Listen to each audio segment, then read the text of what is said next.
또 오늘 배우실 주요한 것들은 무엇이냐면 의사소통에 대한 정의와 특성입니다. 의사소통이라 하면 우리가 언어적인 측면이 있고 말적인 측면이 있습니다. 그래서 여러분들의 각각의 언어와 말에 대한 여러 가지 정의와 특성을 학습하는 것이 오늘의 주요한 어떤 과제가 되겠습니다. 또 다른 것들은 오늘 또 다른 또 배우시게 될 중요한 개념은 소리에 대한 본질입니다. 여러분들 우리가 이 물리적인 소리, 눈에는 보이지 않지만 물리적인 현상인데요. 이러한 소리들은 어떠한 특징을 가지고 있는지 학습하실 텐데 그 중에서도 오늘 음도에 대해서 학습을 하시도록 하겠습니다. 자, 그래서 저와 함께 3주차 수업 진행을 하도록 하시겠습니다. 자, 먼저 처음 배우시는 건 뭐냐 하면 지난 시간에 이어서 말씀을 드릴 다학문적 협력 유형의 차이점입니다. 자, 우리가 지난 시간에 다학문적 유형 세 가지 배우셨는데 기억나시나요? 첫 번째가 다학문적인 유형, 두 번째가 간학문적인 접근, 세 번째가 초학문적인 접근법이었습니다. 자, 그래서 각각의 유형별 특징들, 네, 제가 지금 이 시간에 다 말씀을 못 드리지만 여러분들 지난 시간 그 세 가지 특징들 반드시 아셔야 됩니다. 자, 오늘은 지난 시간에 배우셨던 그런 내용들에 대해 서머리 하는 거예요. 종합하는 거예요. 그래서 각각의 유형의 차이점은 무엇이냐, 도대체 어떤 차이점이 있느냐, 여기에 대해서 좀 간단하게 말씀을 나누도록 하겠습니다. 자, 핵심적인 내용만 이렇게 잘 정리가 되어 있으니까 여러 번 반복하면서 여러분들께서는 내용을 좀 심도 있게 이해하셔야 됩니다. 자, 이 협력적 유형의 차이점은 큰 카테고리가 보시면 치료 교육 서비스 계획 측면에서, 프로그램의 실행 측면에서, 그리고 프로그램 계획의 책임 측면에서, 그리고 팀원 간의 의사소통 측면에서 이렇게 네 가지로 나눠서 각각의 차이점을 좀 더 학습해 보도록 하겠습니다. 자, 먼저 치료 교육 서비스 계획에서는 세 가지 유형은 어떠한 차이점이 있을까요? 자, 먼저 다학문적인 팀은 구성원들이 각자의 전문 분야에서, 자, 다학문하면 여러분들이 반드시 아셔야 할 게 뭡니까? 독립적, 개별적, 예, 같은 말로 뭡니까? 예, 독립적이죠.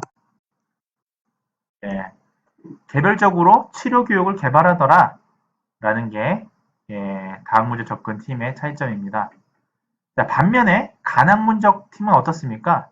치료 교육 서비스에 있어서 개발된 서비스에 대해서 이 차이점이 뭐죠? 상호 의존하죠. 네, 다학문적 팀과의 차이점이에요. 치료 교육 서비스를 상호 의존합니다. 개별적으로 평가하고 개별적으로 치료를 하지만, 중재를 하지만 어떤 이러한 목표를 접근할 때 상호 의존한다라고 말씀을 지난 시간에 드렸습니다. 자, 반면에 초학문적 팀은 어떻습니까? 자, 대상자의 가족이 요구하는, 이 대상자 가족이 적극적인 팀의 구성원이었죠. 우선순위의 욕구를 파악해서 가족이 요구하는 우선순위의 욕구대로 파악해서 이걸 반영해서 치료교육 서비스를 계획한다는 게 차이점입니다. 자, 이때 치료교육 서비스를 계획하는 사람이 누굴까요? 초학문적 팀에서는 대표 중재자가 되겠습니다. 반드시 아셔야 되는 거예요. 자, 좋습니다. 치료교육 서비스 계획에서는 이러합니다. 자, 그러면 프로그램의 실행 측면에서 어떨까요? 자, 프로그램의 실행 측면에서 보시면 다학문적 팀은 각자의 전문가들이 개별적으로 계획한 프로그램을 실행합니다. 다학문적 팀 하면 여러분들 개별, 독립적, 이 용어만 가지고도 충분히 우리가 유추할 수가 있습니다. 자, 간학문적인 팀은 어떻습니까? 전문가들이 자, 서로 협력하면서 계획을 실천하죠. 자, 계획에 있어서 서로 협력하는 겁니다. 네. 자, 초학문적 팀은 어떻습니까? 프로그램을 실행할 때 이제는 전문가만 있는 게 아니고요. 전문가 외에 자, 뭐다? 가족까지 팀의 구성원이더라. 가족까지 포함되어 프로그램을 실행한다라는 게 이 주요 핵심이 되겠습니다. 자, 그래서 다학문적 협력은 유형에 따라서 보시면 치료교육 서비스는 이렇고 프로그램 실행은 이렇다라고 우리가 알 수가 있는 겁니다. 자, 핵심 키워드 잘 잡고 보셔야 됩니다. 자, 그러면 넘어가서 프로그램의 계획의 책임. 자, 책임은 누구한테 있느냐? 한번 살펴보시겠습니다. 자, 책임은, 자, 제가 옆으로 한번 옮겨볼게요. 예, 자, 옮겼습니다. 자, 책임은 다학문적인 팀은 어떻습니까? 개별적으로 담당하는 해당 역할에만 책임 있는 거예요. 자, 왜냐? 독립적이잖아요. 독립적이니까 이 사람들은 자기 거 외에 다른 사람들, 다른 전문가들의 어떤 그런 것들을 책임질 이유가 없습니다. 독립적으로 따로따로 진행이 되니까요. 자, 반면에 간학문적인 팀은 어떻습니까? 구성원 모두가 동등하게 프로그램에 책임을 집니다. 자, 간학문적인 팀은 구성원 모두가 동등하게 프로그램에 책임을 집니다.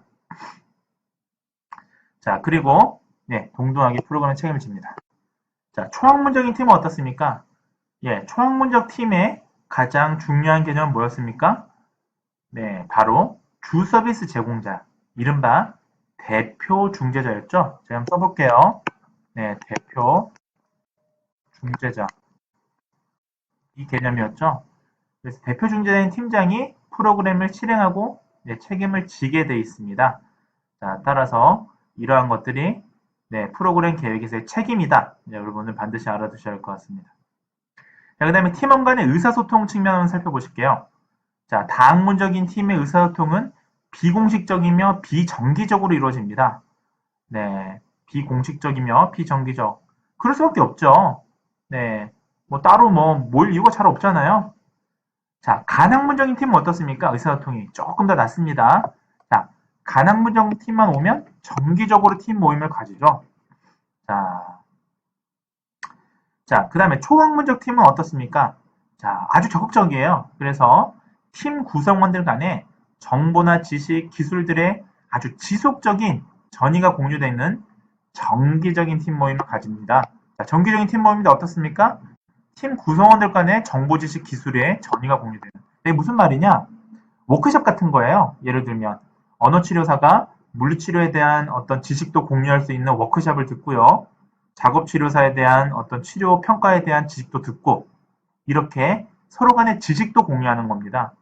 예, 그래야 대표 중재자가 우리 개념이 형성이 될 수 있겠죠. 자, 그래서 종합하면 결국은 이 우리가 네 가지 측면에 대해 살펴보셨는데요. 결국은 이 유형별로 이런 그림으로 우리가 도식화할 수가 있겠습니다. 그래서 다학문적인 팀 협력은 최소 간의 공통 협력이 되고요. 또 초학문적으로 갈수록 최대 간의 공동 협력이 이루어지는 겁니다. 그래서 이러한 도식을 우리가 그려볼 수가 있겠죠.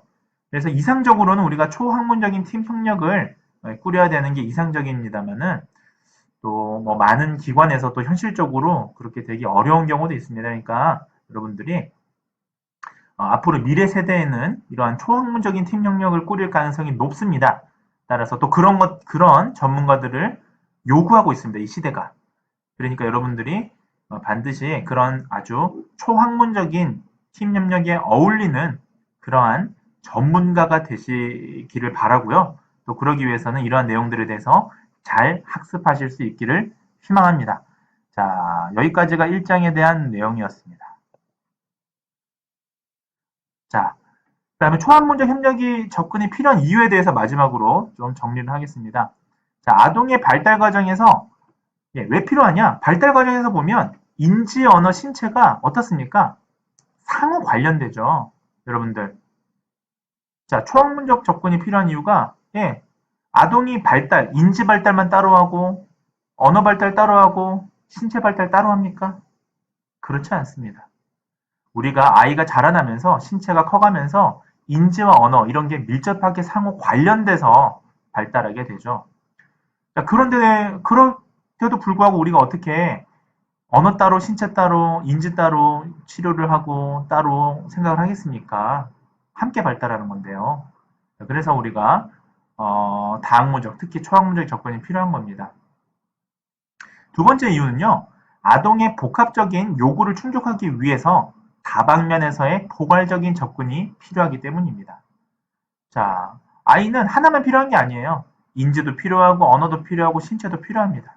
신체 발달도 필요합니다. 그래서 이러한 것들을 아주 복합적으로 충족하기 위해서는 이 다양한 영역들에 대한 것들을 아주 포괄하는 그런 것들이 필요하겠죠. 세 가지를 다 우리가 해당되는 그런 아주 포괄적인 접근이 필요할 겁니다.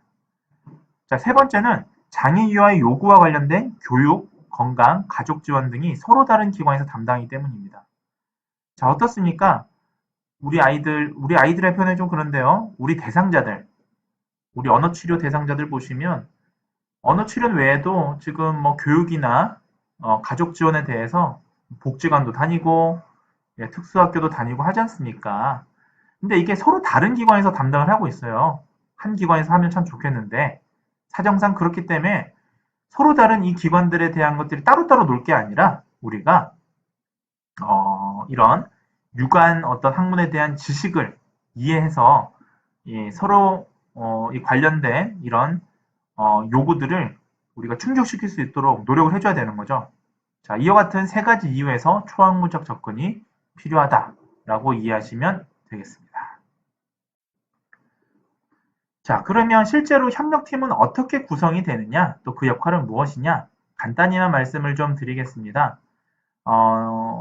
교수님 같은 경우도 실은 이제 그 종합병원과 대학병원에서 이렇게 각각 팀 어프로치, 협력적인 어떤 접근을 경험해 봤습니다.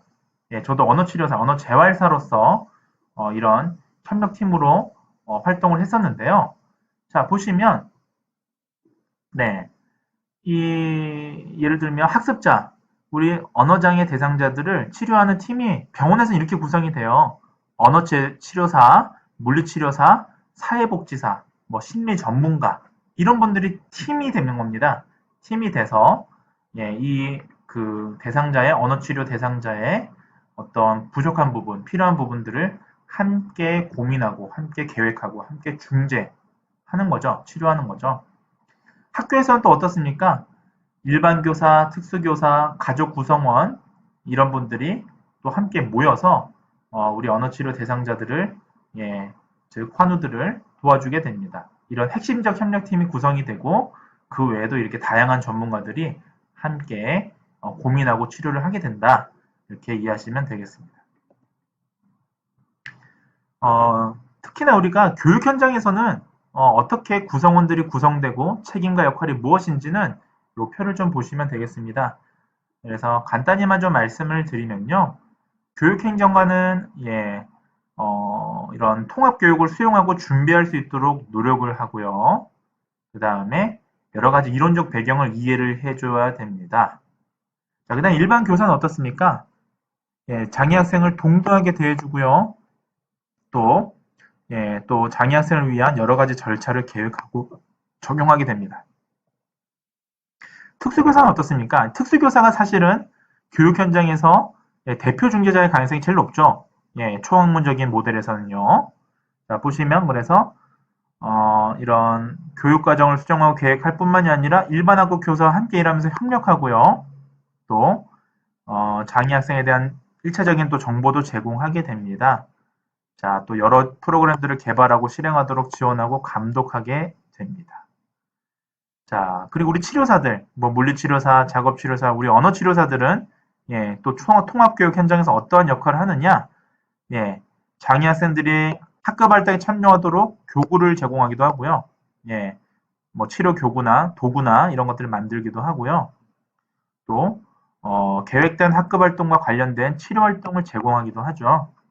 자, 그래서 통합교육 현장에서도 이처럼 이런 다양한 구성원들이 여러 역할을 수행하더라 라고 우리가 이해하시면 되겠습니다.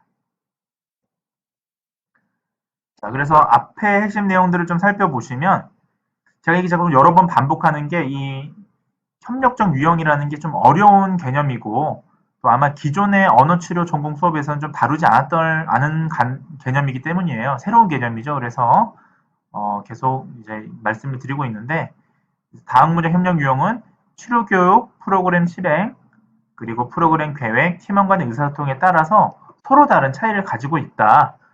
다시 뭐 내용을 뭐 리바이벌 하지 않기 위해서 이렇게 말씀을 드리겠습니다.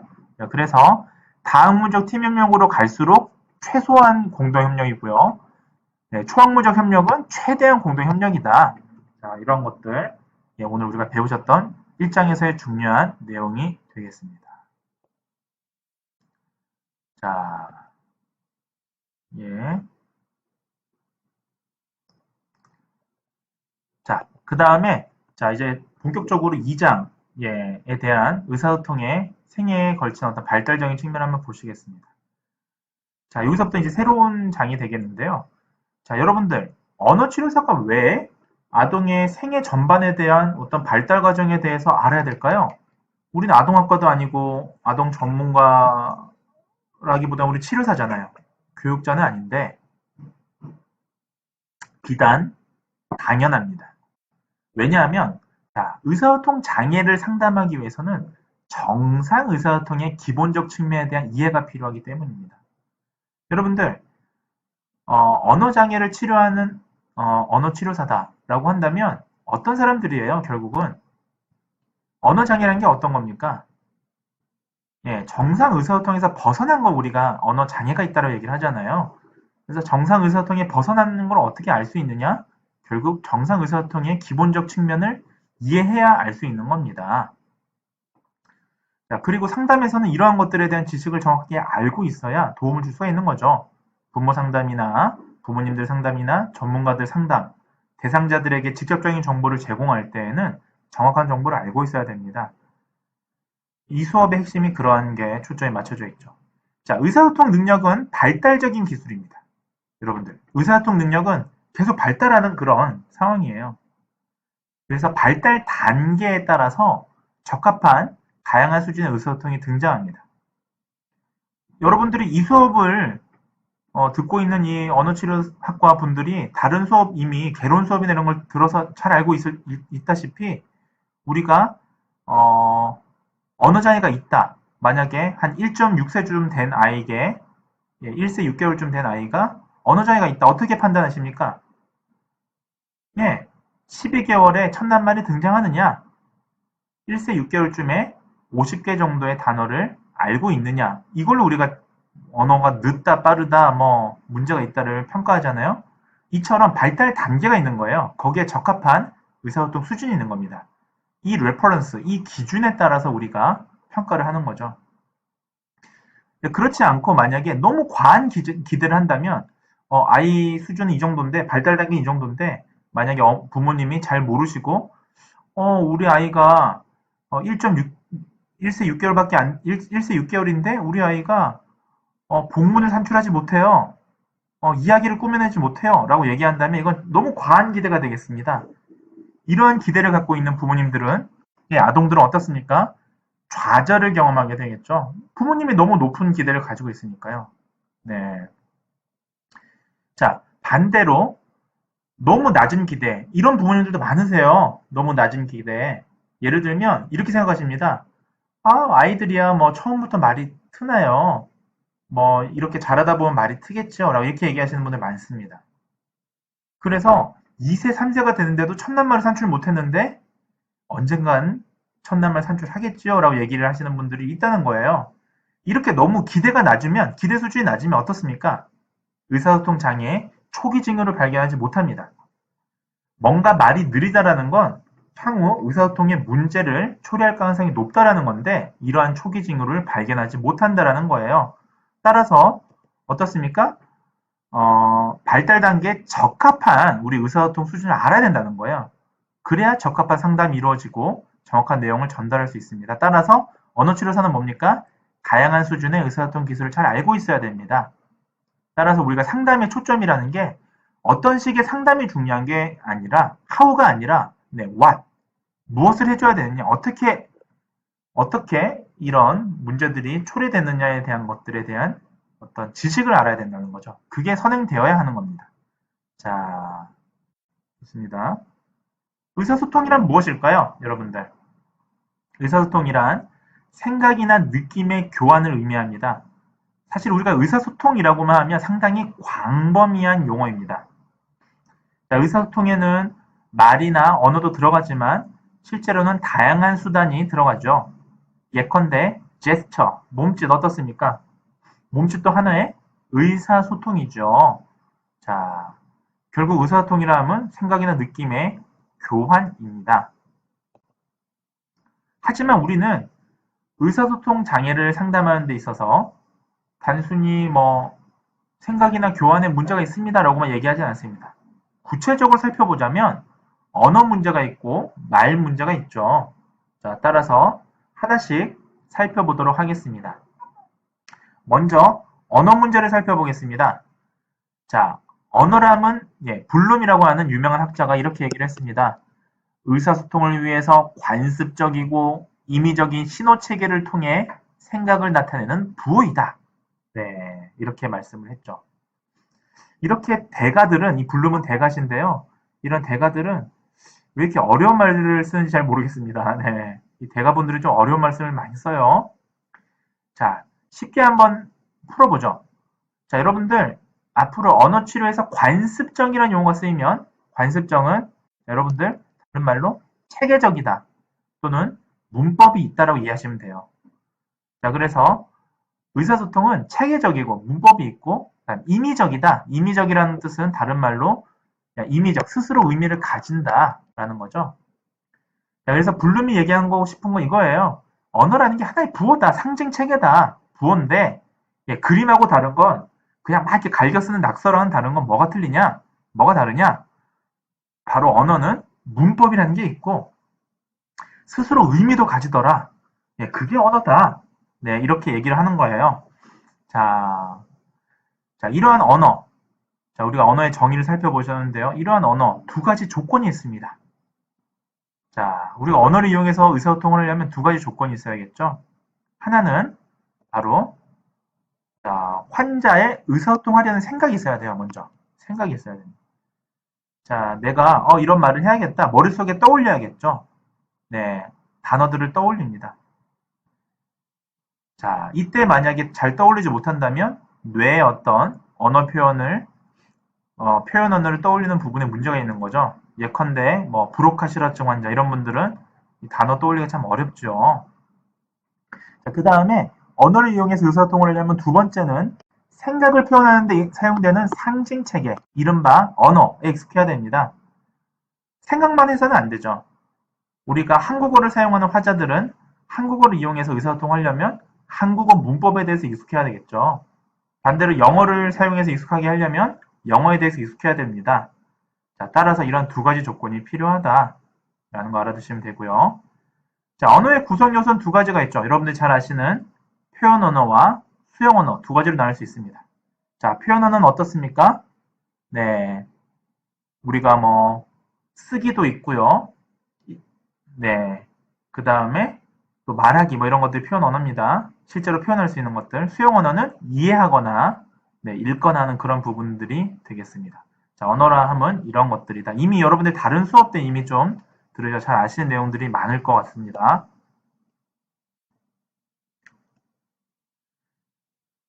자, 언어의 5개의 구성 요소까지만 말씀을 드리고 오늘 수업을 마치고 다음 시간에 이어서 하겠습니다.